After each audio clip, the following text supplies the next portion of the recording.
Oke, kawan-kawan, kita lanjut ke termin yang kedua. Termin kedua seperti biasa, ke penalaran umum sampai pemahaman umum. Silakan kawan-kawan isi terlebih dahulu ya. Tandai nomor-nomornya seperti biasa. Nomor 1 silakan. Nomor 3. Selanjutnya nomor 4. Nomor 6. Lanjut nomor 8. Terus nomor 10. Oke. Terus nomor 12. Nomor 13. Nomor 14 dan terakhir nomor 15. Oke. Sekali lagi saya ulang. Nomor 1 ya. Nomor 3. Nomor 6, nomor 8, nomor 10, nomor 12, 13, 14, dan 15. Kawan-kawan silahkan kerjakan dulu, bisa di pause dulu videonya sebelum kita mengikuti sesi pembahasan. Oke, baik kawan-kawan, kita mulai pembahasannya. Tadi seperti yang sudah kita tandai nomor-nomornya, kita mulai dari nomor 1. Apa gagasan utama paragraf kedua? Sudah beberapa bab ke belakang kita sudah mengerjakan soal seperti ini. Kita lihat langsung kalimat akhirnya. Kalimat akhirnya tidak ada kata-kata yang saya sebutkan dulu ya, kata-kata yang berupa kesimpulan, sehingga kemungkinan variatif atau dua-duanya kecil, kemungkinan induktif kecil. Baca baik-baik antara kalimat awal dan kalimat akhir dan cari yang paling umum yang tidak menimbulkan pertanyaan. Oke, jelas? Kawan-kawan, yang tidak menimbulkan pertanyaan adalah kalimat nomor 7 atau kalimat awal di paragraf kedua. Permainan tradisional saat ini tidak mudah dilakukan, terutama di kota-kota besar. Nah, berarti cari jawabannya yang dia hampir sama dengan kalimat tersebut atau semakna dengan kalimat tersebut. Syukur-syukur kalau ternyata dapat kata-katanya juga sama. Oke, kalaupun tidak ada, cari yang maknanya sama. Kawan-kawan, di kalimat itu permainan tradisional saat ini tidak mudah dilakukan, terutama di kota-kota besar. Jelas itu menggambarkan atau menjelaskan kendala, ya, kendala memainkan permainan tradisional. Jadi masalahnya permainan tradisional tidak mudah dilakukan di kota-kota besar. Bukan masalah kepunahan, salah penyebab punahnya permainan tradisional, karena kalau punah berarti nggak bisa lagi dimainkan, tapi ini sulit gitu ya, tidak mudah dilakukan berarti sulit, bukan punah. Jadi jawabannya adalah D.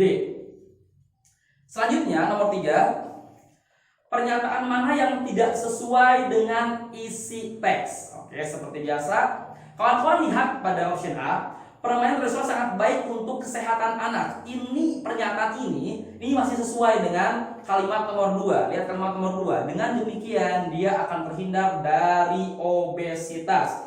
Itu menunjukkan bahwa si permainan tradisional itu baik untuk kesehatan si anak. Yang B, permainan tradisional perlu mendapat perhatian dari orang tua. Kalau kawan-kawan baca di sini ada juga orang tua yang dia ternyata menolak atau tidak begitu paham dengan permainan tradisional, manfaat permainan tradisional, sehingga orang tua banyak yang lebih memilih video game sebagai alternatif main si anak. Nah, B ini kita tandai dulu ya, karena ternyata tidak ada pernyataan bahwa secara tersurat bahwa si orang tua perlu mendapat perhatian bahwa seorang tua perlu memperhatikan permainan tradisional. Oke, belum ada. Kita lihat C. Permainan tradisional tidak mudah dimainkan di kota-kota besar. Itu ada ya pada kalimat nomor 7. Permainan tradisional saat ini tidak mudah dilakukan, terutama di kota-kota besar. Ada yang C sesuai. Kalau yang C tadi baru B ya, si jawaban yang mungkin kita curigai. A jelas salah, C jelas salah. Coba D.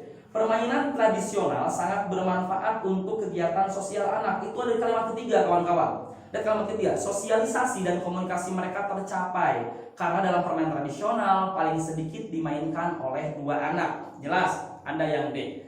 Yang kita lihat permainan tradisional tidak dipahami dengan baik oleh orang tua. Itu ada dari kalimat nomor 9 sampai ke bawah, itu menjelaskan bahwa seorang tua gak begitu paham dengan manfaat permainan tradisional. Sehingga jelaslah kalau seperti ini jawabannya adalah B, karena B tidak ada penjelasannya di bacaan.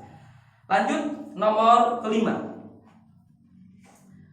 Apa kelemahan yang ada di dalam paragraf pertama? Paragraf pertama, kita lihat penggunaan kata dia pada kalimat kedua, itu option A. Penggunaan kata dia pada kalimat kedua, kalimat kedua mana? Dengan demikian, dia akan terhindar dari obesitas. Kalau melihat dia, berarti ini ada kata ganti kan? Untuk kata ganti, berarti kita harus tahu apa yang dimaksud dari kalimat sebelumnya. Dia itu siapa? Kita lihat kalimat kedua.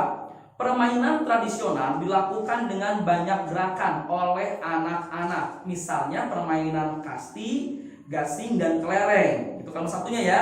Terus dengan demikian dia akan terhindar. Kawan-kawan, kalau melihat kalimat satu kan mereka harusnya. Kenapa? Karena anak-anak jamak. Kalau jamak harusnya mereka, bukan dia. Karena dia kata ganti yang untuk tunggal, bukan untuk jamak, bukan kebanyakan ya. Karena anak-anak berarti jelas jamak, kebanyakan gitu ya. Berarti kata gantinya yang tepat adalah mereka.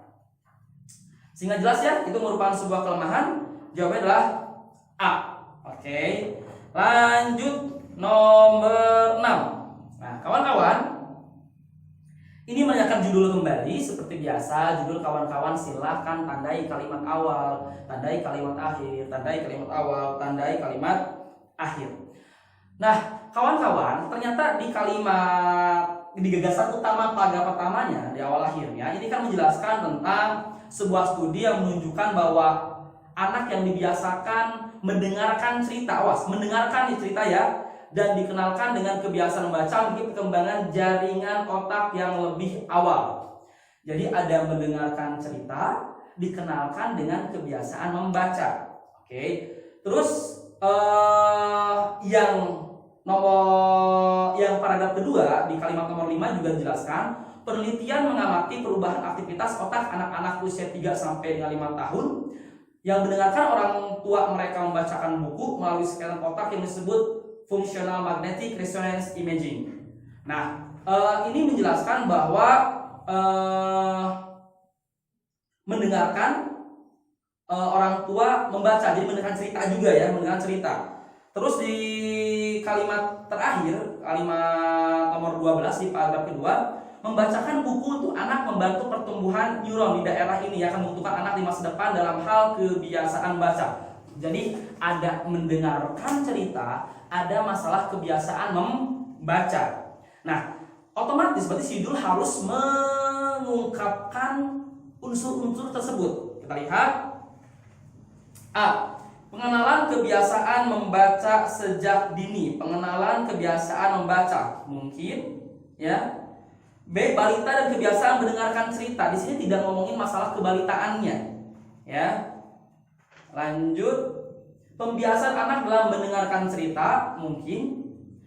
Peningkatan kerja otak melalui membaca itu hasil penelitiannya, oke? Tidak, justru itu di tengah-tengah, bukan di kalimat utama-utamanya. Para orang tua dalam membacakan cerita. Kawan-kawan, kalau misalnya dilihat di sini ada dua, pembiasaan anak dalam mendengarkan cerita atau pengenalan kebiasaan pada sejak dini. Dari awal banyak hal yang muncul adalah kebiasaan mendengar cerita dan mengenalkan baca sejak dini. Ada unsur sejak dininya, bukan masalah balita-balitaan. Nah, berarti kawan-kawan jelas jawabannya adalah A. Pengenalan kebiasaan baca sejak dini. Seperti itu. Dan kenapa yang C salah, pembiasaan anak dalam mendengarkan cerita? Karena mendengar cerita itu bukan hal yang dimaksud untuk membiasakannya. Mendengar cerita itu adalah penyebab dari kebiasaan membaca. Bisa dipahami ya? Jadi maksudnya kebiasaan membacanya yang diawali oleh mendengarkan cerita. Sehingga judul yang tepat adalah membiasakan membaca sejak dininya, gitu loh, bukan mendengarkan ceritanya, seperti itu. Nah, kebiasaan baca ini bisa dilakukan dengan teknik yaitu mendengarkan cerita sejak dini, seperti itu. Sehingga jelas jawabannya adalah A, karena titik beratnya pada kebiasaan membacanya. Baik, kita lihat sekarang nomor 6. Nomor 6, apa judul yang tepat untuk teks tersebut? Nah, sebelum-sebelumnya, dipakai sebelum-sebelumnya ini sudah banyak soal seperti ini. Ingat ya, kita cari dari gagasan utamanya. Kebetulan ini ada 2 paragraf kan? Berarti gagasan utamanya 2. Di gagasan utama atau kalimat utama di paragraf pertama itu menjelaskan tentang sebuah penelitian itu menunjukkan bahwa anak yang dibiasakan mendengarkan cerita sejak dini dan dikenalkan dengan kebiasaan membaca memiliki perkembangan jaringan otak yang lebih awal. Jadi ada 2 nih, mendengarkan cerita dan dikenalkan dengan kebiasaan membaca. Nah, yang paragraf kedua ini menjelaskan tentang manfaat-manfaatnya, ya, manfaat-manfaatnya dari tadi kebiasaan mendengarkan cerita dan dikenalkan dengan kebiasaan membaca, seperti itu. Nah, kawan-kawan, di sini yang mungkin menjebak adalah jawaban A ya, dan C. Kalau yang A adalah pengenalan kebiasaan membaca sejak dini, kalau yang C pembiasaan anak dalam mendengarkan cerita. Kawan-kawan, kalau misalkan melihat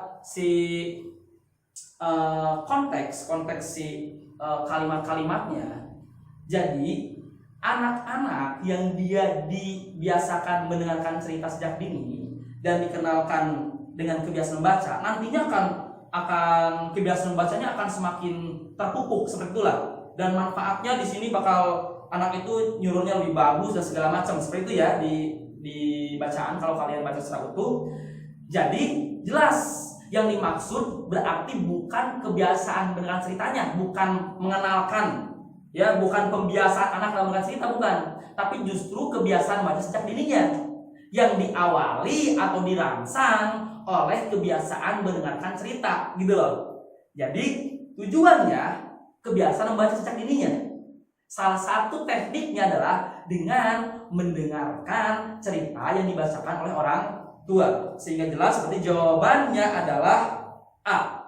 Karena titik beratnya pada kebiasaan membaca sejak dininya, kebiasaan membaca sejak dininya, bukan pada pembiasaan mendengarkan ceritanya.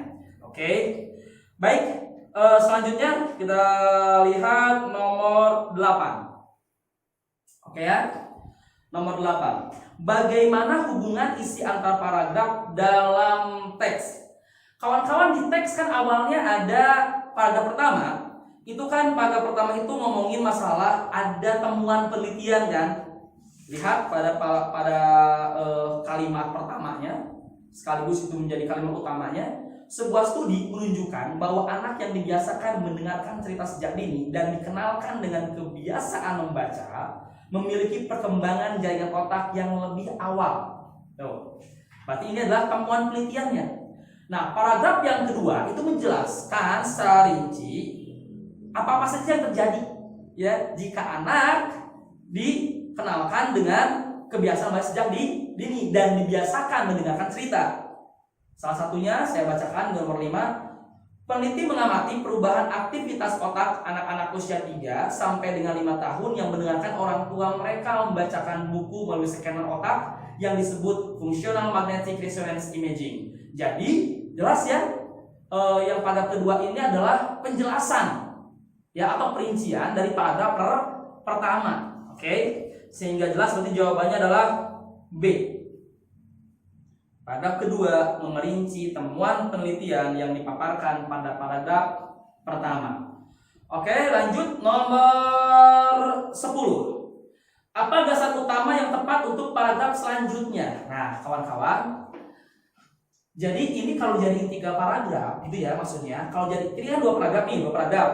Nah, kalau nanti ada paragraf ketiga, kira-kira paragraf ketiga ini isinya apa, gitu ya? Nah, yang pertama nih, ini kan menjelaskan tentang temuan. Ya, temuan dari penelitian bahwa anak yang dia biasa mendengarkan cerita sejak dini dan dikenalkan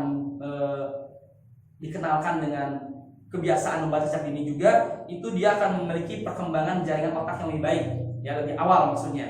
Seperti itu.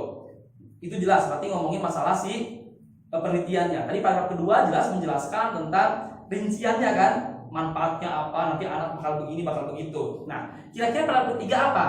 Karena yang paragraf pertama ngomongin masalah kebiasaan membaca, ya, kebiasaan mendengar cerita dan manfaat-manfaatnya, otomatis berarti manfaat dari kebiasaan membaca cerita ini nggak usah lagi ada. Sehingga jelas jawaban D salah karena sudah tercakup pada paragraf pertama, paragraf kedua. Yang E, kebiasaan membaca dan mendengar cerita pada anak, itu juga sudah tercakup, jelas E salah. Yang C, faktor-faktor yang dapat mendorong anak gemar membaca, mungkin, ya, mungkin.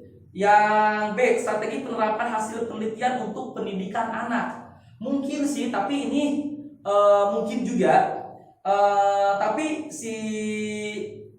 siapa ya, si cakupannya jadi ke pendidikan, bukan lagi ke masalah membaca. Sementara dari paragraf pertama kedua itu selalu berhubungan dengan membaca, mendengarkan cerita, gitu loh. Yang A, tujuan membiasakan anak membaca cerita sejak usia dini. Bukan baca cerita, tapi mendengarkan cerita dan baca apapun ya, yang baik-baik tentunya. Berarti jelas ya, yang A salah, yang B bisa karena ada strateginya. Tadi kan penelitian, gimana caranya penelitian itu diterapkan.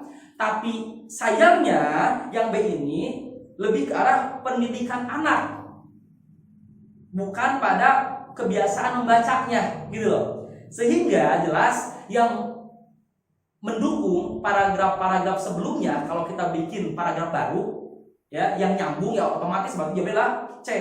Kita bisa bikin tentang tadi kan masa penelitian anak-anak membaca kayak gini gitu ya. Nah, paragraf ketiganya kita bisa bikin faktor-faktor yang membuat anak bisa gemar membaca, tekniknya kayak gimana, gitulah intinya. Oke, jadi jelas ya. Jawabannya adalah C. Enak kalau misalkan ternyata kita baca paragraf selanjutnya itu tentang masalah faktor-faktor yang membuat anak jadi gemar membaca, karena masih berhubungan dengan paragraf-paragraf sebelumnya. Oke, sip. Itu nomor 10. Selanjutnya kita lihat nomor 12. Ada 4 nomor lagi. Cepat saja ya, karena ternyata tadi yang termin pertamanya lebih banyak. Nomor 12, berdasarkan isi teks kepada siapa penulis berpihak. Kawan-kawan, jelas ya di sini dia menjelaskan tentang bioteknologi. Ya, pemanfaatan bioteknologi. Bioteknologi itu kayak gimana di teks A. Teks A itu menjelaskan tentang ini kendalanya itu ternyata adalah sumber dayanya. Harus sumber daya diperhatikan gitu kan. Berarti otomatis yang dibela oleh si penulis itu sudah kita jelaskan. Cara mencari orang yang dibela oleh penulis ya di paket sebelumnya. Jelas ya di sini berarti yang dibela oleh penulis, yang dianggap dibutuhkan oleh penulis adalah sumber daya manusia di bidang bioteknologi. Sehingga jelas jawabannya adalah E. Oke. Bang, kenapa yang nggak salah? Kenapa bukan tenaga terampil bidang bioteknologi? Ya karena dimaksud, lihat kalimat ke-7, pendidikan dan pengembangan SDM di bidang bioteknologi harus mendapat prioritas dan dukungan. Itu kan berarti yang didukungnya si SDM-nya. Nah, SDM itu bukan hanya para ahli, tapi juga orang-orang yang paham, yang mungkin juga nanti akan memanfaatkan bioteknologi. Oke, sehingga jelas jawabannya adalah E. Lanjut nomor 13. Apa perbedaan tujuan tulisan teks A dengan teks B? Kita lihat. Kalau kita lihat keseluruhan tadi paragraf pertama itu kan menjelaskan bahwa bioteknologi itu penting tapi ada kendalanya, yaitu bidang SDM. Sehingga ya inti dari pembahasan pada paragraf pertama itu lebih ke arah pengembangan SDM-nya, kendalanya gitu ya. Nah, itu teks A. Nah, teks B-nya dia menjelaskan tentang tadi si bioteknologi itu dari berbagai ilmu di negara-negara maju malah jadi pertahanan terdepan masalah pangan, bioteknologi itu. Terus ya walaupun ada yang nolak ya, cuma lihat kalimat 14, kemajuan bioteknologi tidak terlepas dari berbagai kontroversi. Berarti ini lebih menjelaskan masalah kemajuan. Ada kontroversinya, ada yang nolak, ada yang menerima. Sehingga jelas jawabannya adalah E. Teks A menjelaskan kendala pengembangan SDM bioteknologi, teks B menjelaskan kemajuan bidang bioteknologi. Oke, jelas 13A ya? 13E ya. Sekarang nomor 14. Informasi apa yang ada di dalam teks B tetapi tidak dimuat dalam teks A? Kita lihat ya, satu-satu. A. Definisi bioteknologi. Di A itu ada di kalimat 1. Silakan dibaca sendiri. Di teks B itu ada di kalimat nomor 10. Ya, itu definisi jelas ya. Berarti dua-duanya ada. Ini kita cari ya, ada di teks B tapi tidak ada di teks A. Pengembangan SDM bioteknologi, itu pengembangan SDM bioteknologi itu hanya ada di kalimat 7 di teks A, di teks B malah tidak dijelaskan. Oke, berarti salah ya, kita cari yang di B tapi tidak ada di A. Itu yang B malah kebalik, adanya di A. C. Penolakan terhadap bioteknologi itu hanya ada di B. Ya, hanya ada di B. Lihat pada kalimat nomor 12. Ya, di teks A tidak ada penolakan, tidak ngomongin masalah penolakan. Oke, yang D cakupan bidang bioteknologi itu ada di dua-duanya. A ada di kalimat ketiga, yang B ada di kalimat 9 cakupan bidang bioteknologi. Yang E komitmen pemerintah di bidang bioteknologi itu hanya ada di A saja, ngomongin masalah komitmen pemerintah. Sehingga jelas ya jawabannya adalah ya hanya ada di B saja. C. Penolakan terhadap bioteknologi. Oke, terakhir sekarang nomor 15. Apa kelemahan isi teks? Nah, lihat ya kelemahannya. A. Teks A tidak memuat secara terperinci contoh bidang bioteknologi. Yang teks A, lihat kalimat kedua, itu pemanfaatan jelaskan banyak negara, khususnya negara-negara maju, menjadikan bioteknologi sebagai penahan terdepan ketahanan pangan. Jelas, itu pemanfaatannya. Sekarang kita lihat B, nggak lemah ya B. Teks B tidak memuat manfaat bioteknologi bagi kehidupan. Lihat kalimat nomor 11. Ya, silakan baca sendiri. Itu adalah manfaat bioteknologi sama dijadikan tadi pertahanan pangan bioteknologi itu. Di kalimat 11 dijelaskan seperti itu. Yang C, teks B tidak menjelaskan latar tentang produksi barang dan jasa. Mungkin memang tidak ada ya di sini. Tiba-tiba kalimat 10 hanya ngomongin dengan kata lain bioteknologi adalah ilmu terapan yang menggabungkan berbagai cabang ilmu dalam proses produksi barang dan jasa. Kalau cabang ilmunya tadi tidak ada di kalimat 9. Tapi masalah proses produksi barang dan jasa di mana pemanfaatan tentang produksi barang dan jasanya, ya, pemanfaatan terhadap proses produksi barang dan jasanya, caranya gitu ya. Itu tidak ada penjelasannya, memang benar. Tapi kita lihat dulu yang lain ya. Barangkali ada yang lebih betul. C. Mungkin karena tidak ada. D. Teks A tidak memuat alasan pentingnya pengembangan SDM bioteknologi. Nomor 5. Nomor 5 ya, itu jelas ada. Kenapa penting SDM? Ya karena masalahnya bioteknologi itu sekarang sudah mendunia. Di sini dijelaskan, padahal perkembangan bioteknologi global dan bisnis yang terkait sangat menjanjikan. Gitu loh, sehingga ya mau nggak mau SDM-nya perlu dikembangkan. Ada berarti yang D, bukan sebuah kelemahan. Yang E, teks B tidak memuat komitmen negara maju mendukung bioteknologi. Lihat kalimat 11, jelas negara maju itu menggunakan bioteknologi. Berarti dia berkomitmen terhadap bioteknologi. Coba baca. Banyak negara menjadikan bioteknologi sebagai pertahanan terdepan, ketahanan pangannya, khususnya di negara-negara maju. Berarti jelas itu sebagai sebuah komitmen. Oke. Jelas sudah berarti jawabannya ya. Yang tidak ada dan kebetulan menjadi sebuah kelemahan adalah C. Karena si cabang-cabang ilmunya cabang-cabang ilmu dijelaskan, tetapi kaitannya dengan produksi barang dan jasa tidak dijelaskan. Oke kawan-kawan, untuk termin kedua di paket keempat ini sudah selesai. Mudah-mudahan kawan-kawan bisa memahami. Dan kalau ada pertanyaan seperti biasa silahkan langsung tanyakan melalui grup line. Oke, terima kasih untuk semuanya. Tetap belajar, tetap berdoa semoga Allah melindungi kita dari segala macam mara bahaya, khususnya virus corona, dan mudah-mudahan kita jadi pemenang di UTBK. Amin ya Allah ya Rabbal Alamin.